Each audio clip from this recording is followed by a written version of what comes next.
Welcome to the Slop Temple. We pray this video helps. You start by getting the chronal core and deploying anchor beacons. These are non-negotiable. Insert the core into the temporal console and immediately set the target night and hour. Do this now so the system begins pre-charge. Once done, walk each beacon into position in a triangular pattern within 30 meters to maximize stability. Make sure to let the console run while you collect energy from nearby encounters. The core charges faster with sustained combat, which reduces jump failure odds. Once the core is charging, focus on calibration.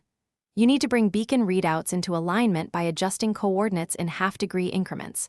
Small tweaks matter. While you do this, keep generating core charge through short fights. Aim for 40 to 60% before locking.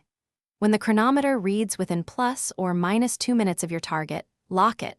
Locking consumes charge, so make sure reserves remain above 15% to allow a safety buffer.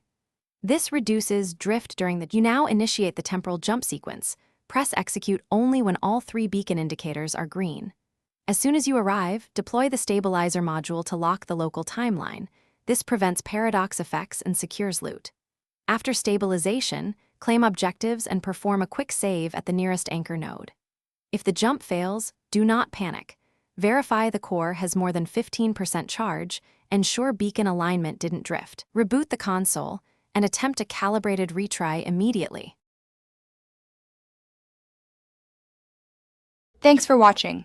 Consider subscribing if we helped you.